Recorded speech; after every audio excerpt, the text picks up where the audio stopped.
So it might be a little bit hard to tell on video, but you kind of see like right here where it's wiped off. There's the whole thing is covered in condensation, and also a giant mosquito. Look at that thing. I am camped right next to a water source, but I don't think the condensation is from that. It's just like extremely foggy. My bivvy is damp, but it's not wet, and I'm still having a hard time telling.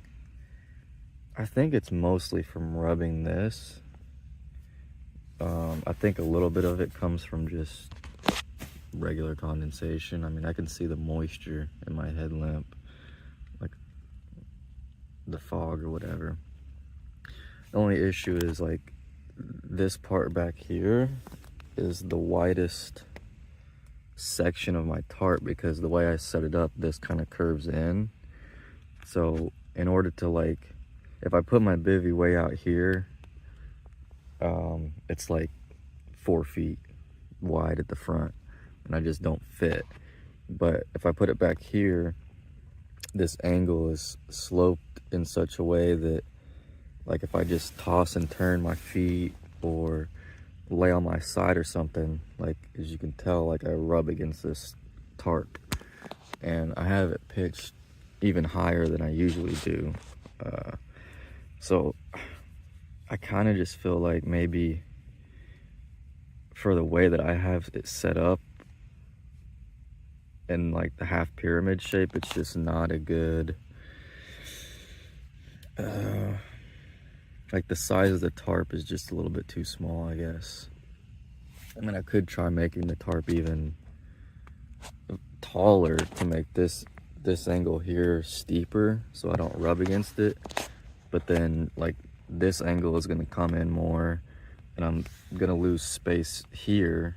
So if it's raining, I'm going to more likely get wet from the rain. So yeah, it's just kind of a tricky setup. But I think I am, like, I have a box with my tent coming in a couple days. I think I am going to switch to it just because I think it'll alleviate some of these issues, at least like with condensation and the rain and stuff. And I'm considering getting like a tarp tent pro trail, and if you look at the pictures of it, it's basically like an A-frame tarp with bug netting at the ends, and it has like a floor net or a bathtub floor. Kind of seems like the best of both worlds. It sets up with trekking poles. So that might be the tent that I go to, but I haven't really decided yet.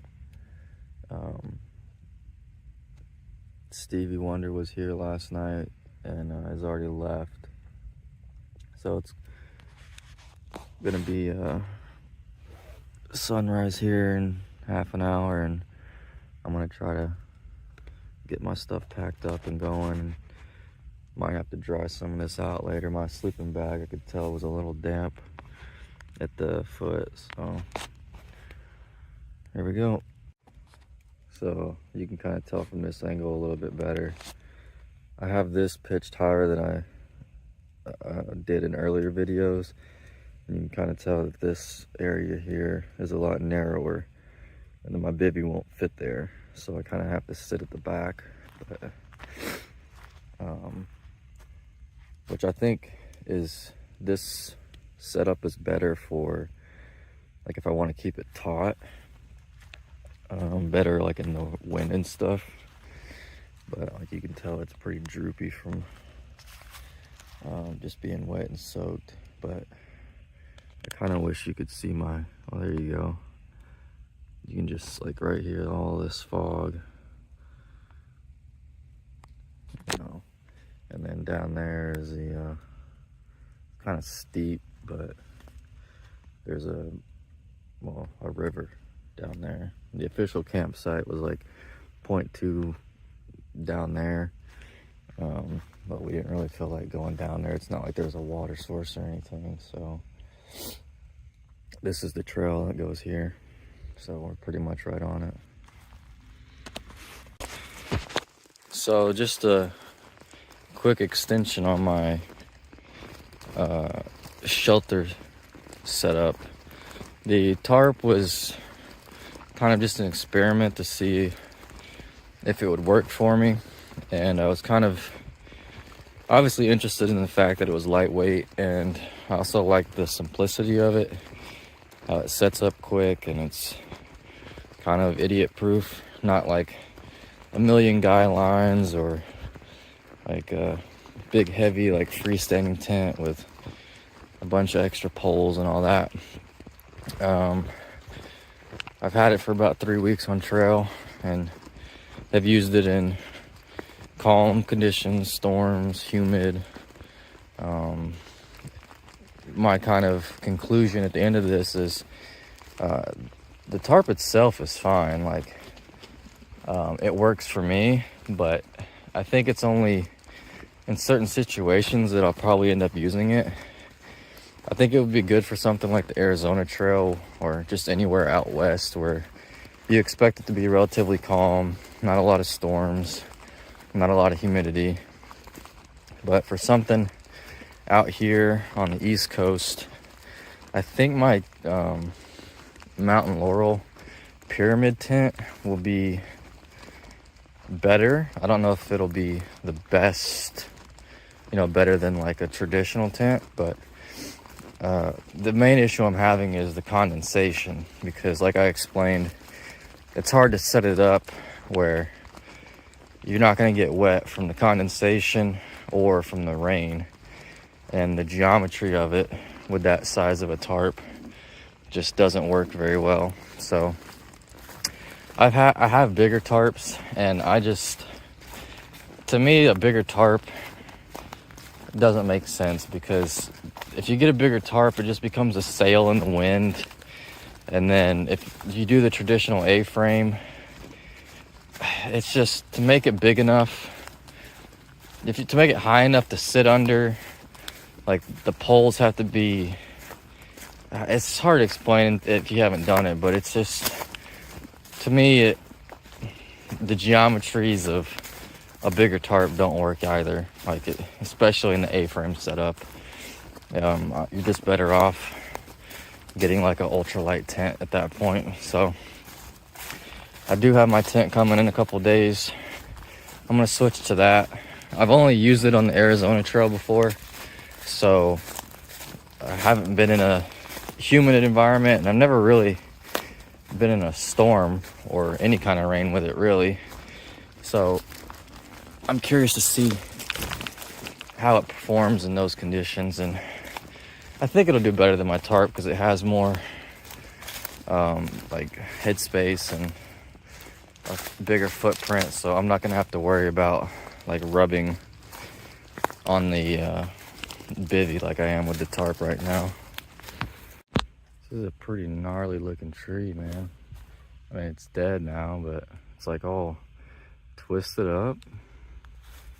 No idea what causes that, but look at this thing. Pretty cool. Another small thing I'm trying to work out is my sleeping pad. I never really slept great on the blow-up mattresses. I found that like I would just toss and turn, and the noise was annoying, and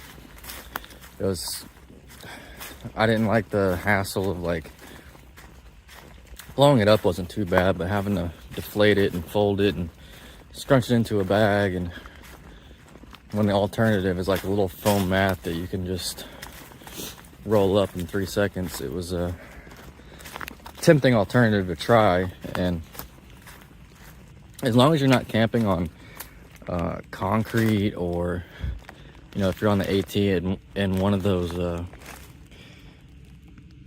shelters with the wood floors, something solid, you know, it's not very, the foam is not very comfortable on that stuff. But if you're just camping on something like, you know, leaves and pine needles and all that kind of stuff, to me, or like a really compacted campsite, but if it's something like a stealth site or whatever, the foam, I mean, it's not like you're sleeping on a memory foam mattress at home, but it's just as comfortable, if not more, than the blow-up ones to me. One issue I'm having with it is even inside my bivvy, which is, you know, about as wide as a person, you know, it's not like the size of a whole tent, is it slides around a lot. And so I'll find that it slides down, slides across, and it like rides up the side of the bivvy. And if I can figure out how to solve that, that would be nice, because I think I'd sleep better. But I don't really know if there's a,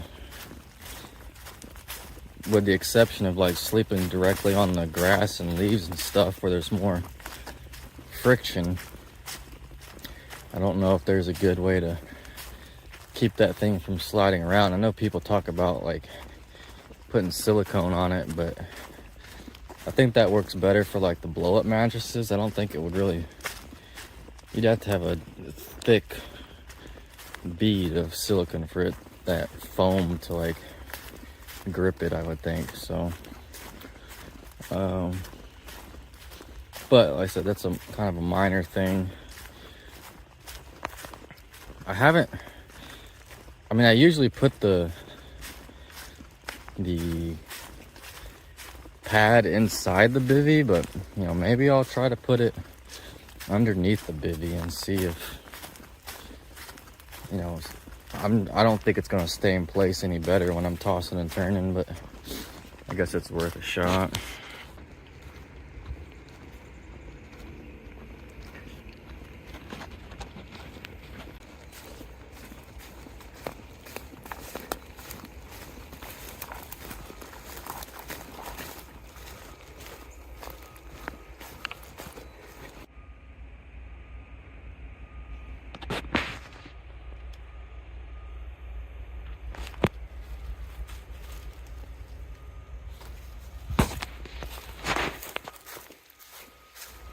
Not sure what that's for.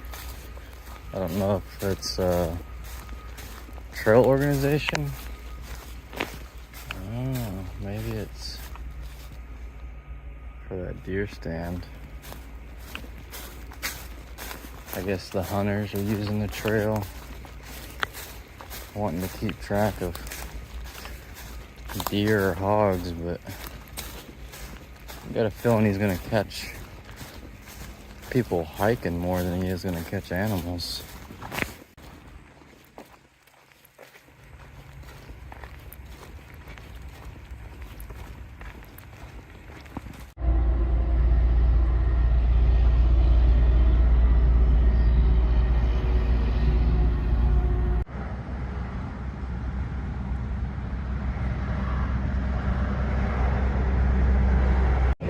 So that right there is the cafe that used to be highly recommended.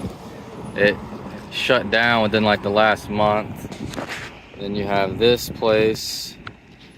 There's a pizza place where that truck is. There's an outlet right there on the like vacant side of the building.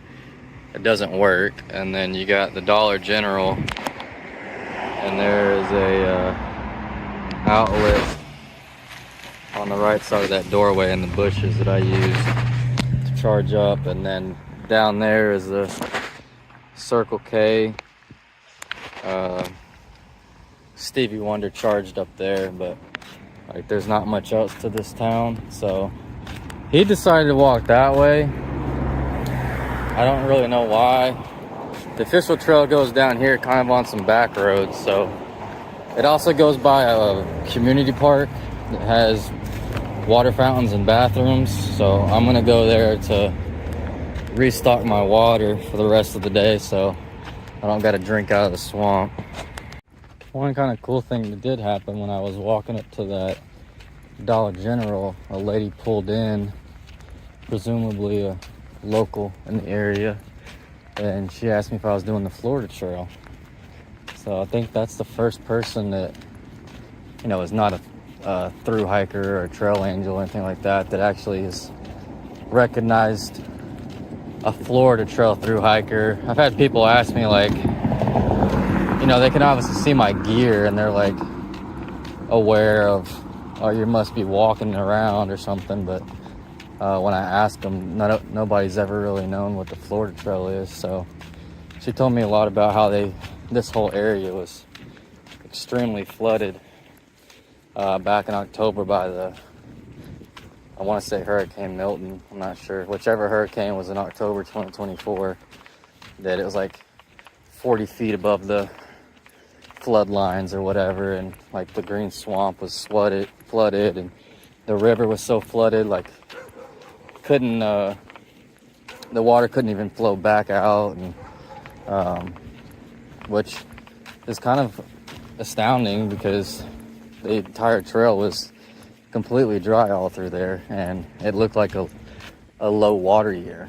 So I guess they did a really good job of battling the floods, or they haven't had a lot of rain since then or something. But she says she watches Dixie, so she was a little upset when Dixie decided to take the east and didn't come through this area. So Dixie has at least one fan out here in Ridge Manor.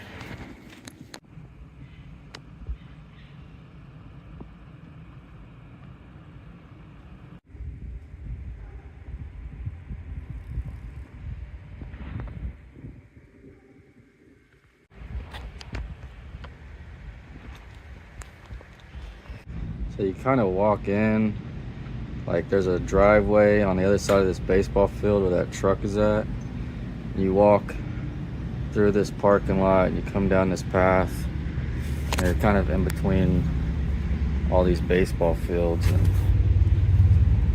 and it's not fancy, but soap works, water works, dryer. I don't see any outlets anywhere.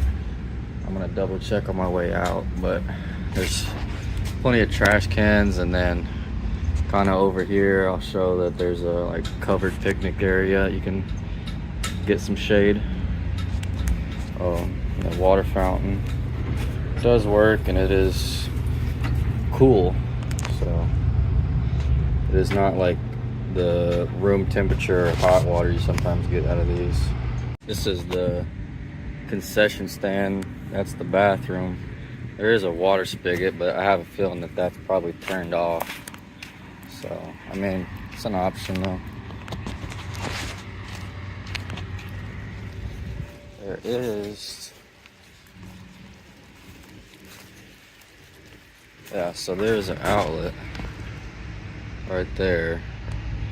I would think that would be turned on. I'm not gonna unpack everything to check, but it's possible they turn that off if there's nobody here, no games or anything. These are the picnic pavilions, quite large. I don't know, I guess that's from all the flooding or something. Pretty gigantic pile of trees. There was a couple of comments on this city about people taking the highway route instead of this route, which is the official one. I don't really understand why, because it's shaded. It has that park back there, which has water and bathrooms and probably electrical too.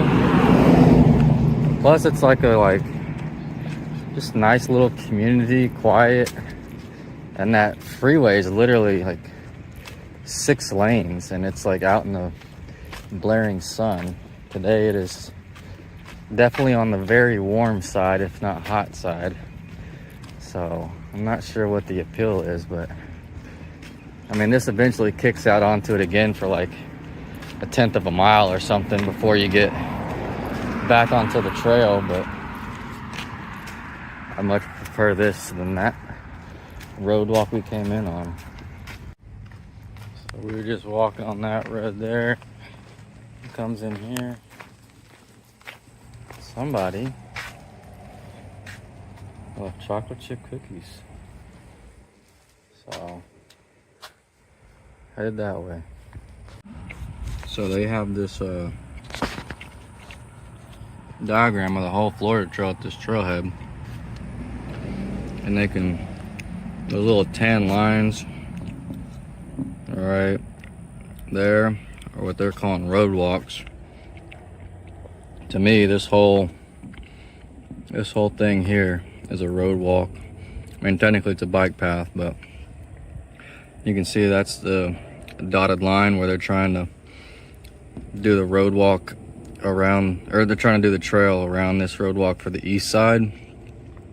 And you just have this huge road walk here is what we just did. So I think this should almost be like a separate trail. This should not be like considered part of the, like, I don't think this should be connected. It seems kind of pointless. And since they're focusing this on a reroute, I think the official trail should go here, westbound, up, eventually here, and then this. And then, you know, they can just call this like the West Orlando Trail or something and have it separate. But so we've made some progress, but we still got a long way to go. I mean, they already kind of basically say that you don't have to do every mile of the Florida Trail to be considered a thru hiker. Like if you go east around Lake Okeechobee, but you don't do the west side, you're still a thru hiker. And obviously if you do the west side of Orlando, but you don't do the east side of Orlando, you're still a thru hiker. And like they have the Ocean to Lake Trail, that doesn't count as, like, you don't have to do that to be a thru hiker. Like, I don't know if the Florida Keys is really considered. I mean, there's like a bike path and it has a name, I forget what it is, but like you don't have to do that part either. So, you know, if they made this whole West Orlando side, you know, just another like alternate route that is a part of that same list, I don't see a problem with that. And I think it just makes it, I mean, still preserve obviously all this stuff. I mean, it's beautiful and don't let it like disappear, but I think as a thru hike, they should focus on having like one path. Because like I've noticed that since this is the less used side, that I haven't seen any water caches, like official ones. Like I think some Boy Scouts left that pack of water, and then those 2-gallon jugs at that one trailhead, that was left by another hiker. I think they just dropped it from town or something. So there's less caches over here. There's kind of less emphasis on trail angels and just you know, it seems like the forgotten side. So just my opinion, I think one trail with no splits, you know, have one official path and just leave it at that.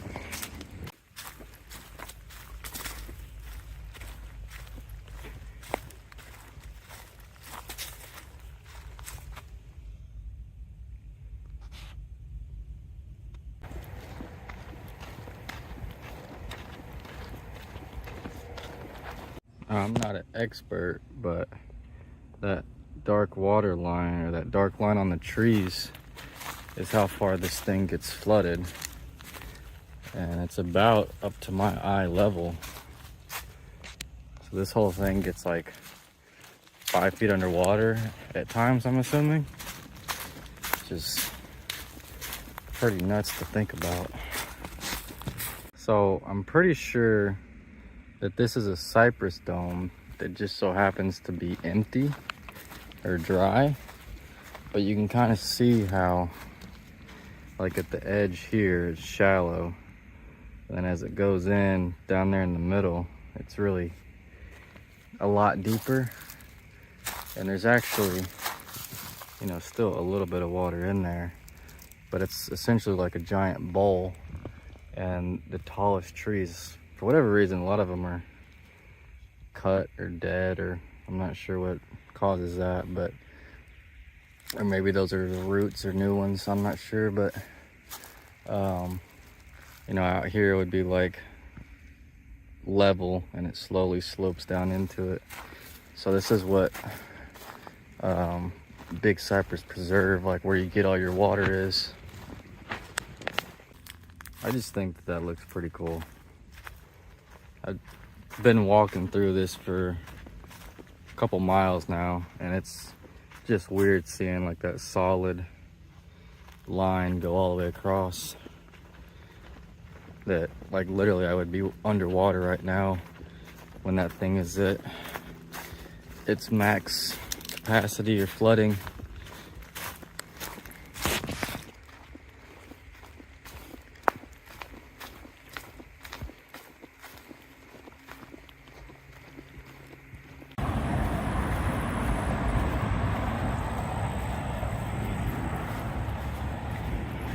So this is the campsite. It's pretty much just a picnic table. I think there's some kind of line here to hang food on, but there's no water or anything, just like all the other ones. Stevie Wonder said he was probably gonna hike on further.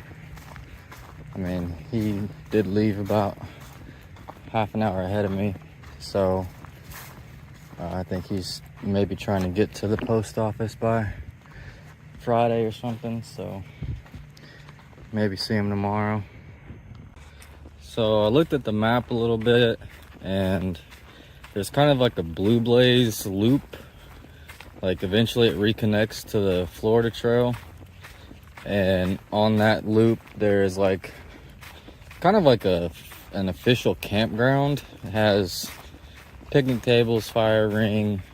It's supposed to have some pretty good spots for tents. I think there's like water fountains and stuff, so I think there's some kind of structure there. It should be about 4.5 miles from where I'm at, and I think I can get there right about as it's getting dark. I mean, I got my headlamp, I can night hike a little bit, but it is always a little bit easier when you have daylight, obviously. I don't know if Stevie Wonder will be there or exactly where he went to, but he might have gone there if he's got the same thinking I am. But I was looking at the mileage, and the way it kind of breaks down is I would need to basically do like a 31.5 mile day tomorrow to kind of position myself to get to the campsite that I want to get to then set me up to get into town. So my feet are feeling fine right now. I think today was already a shorter day a little bit. It's like 22 miles and it's been mostly on trails, so my feet haven't taken too much of a beating. So I'm gonna go to the 4.5 one. It is always nice to have a water source at your campsite as well, so I still have like a liter that could have got me there tomorrow morning, but I figure since my feet feel good now and I do have the daylight, I'll go ahead and push on for it, because I mean, I've done like 29 miles on this trail so far a couple of times, and it's just, you know, those 5 miles, like from a 25 to like a 31, you know, or 32, those 5, 6, 7 extra miles really makes a big difference, because it basically means you need to leave camp at 6 a.m. and you got to hike until like 6 p.m. where I've kind of been doing like 7 a.m. to 5 p.m.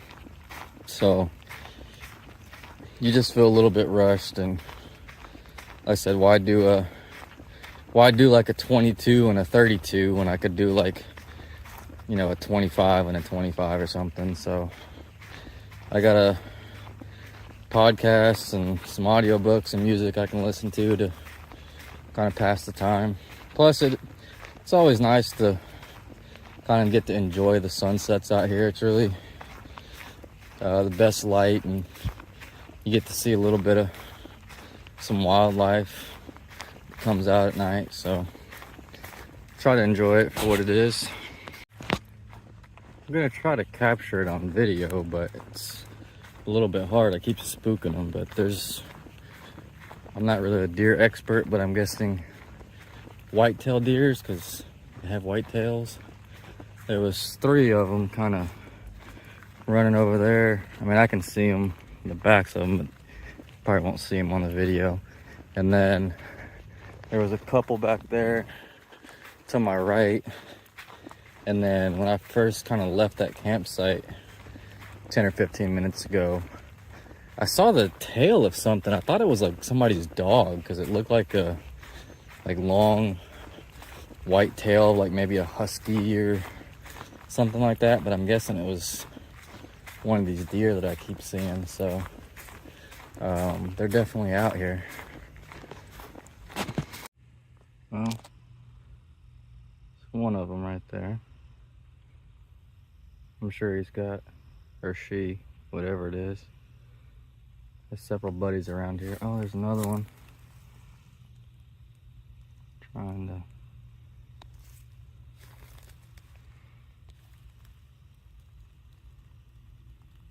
Where is he? I'll start walking, he'll move. There he goes. There's 2 of them back there. They're all over this place for whatever reason. So that's slightly concerning. Been talking about all these deer that I've seen, and I just connected the fact that it is active hunting season. And I just heard somebody shoot a gun right over there, pretty close. Probably at one of these deer that I've seen. So I have my orange hat on. I'm hoping they see me. So as you can see, I'm on the Blue Blaze Trail. Have been for several miles now. Probably gonna lose the light here in, I don't know, 15 minutes maybe. Might still have a little bit of twilight after that, but can't really tell how far I am from the campsite, because far out doesn't really do Blue Blaze mileages very well. But I think it's about a mile more from here. So I'll get there in roughly 20 minutes. And like I said, I think it'll probably be dark enough where I'll have my headlamp on, but it won't be completely dark.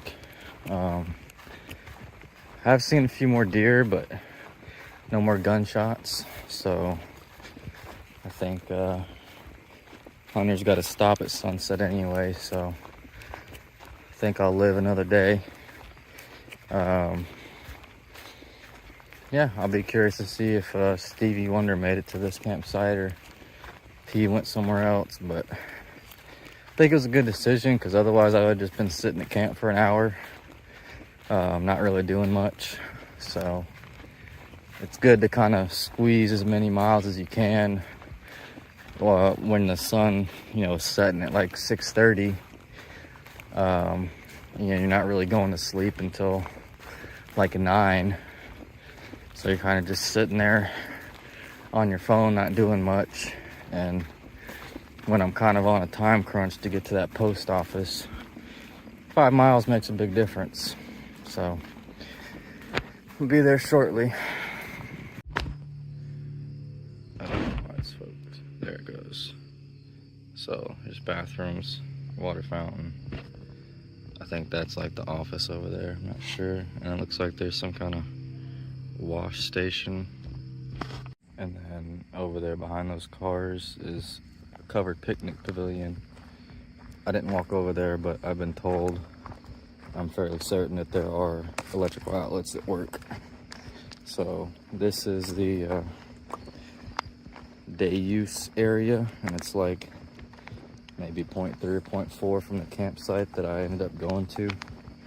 And Stevie Wonder is there and was kind of thinking the same thing I was. So this is at the trailhead back to like the 0.4 back to my camp. And looks like we are in F, R, O, and B, which I don't know what that means.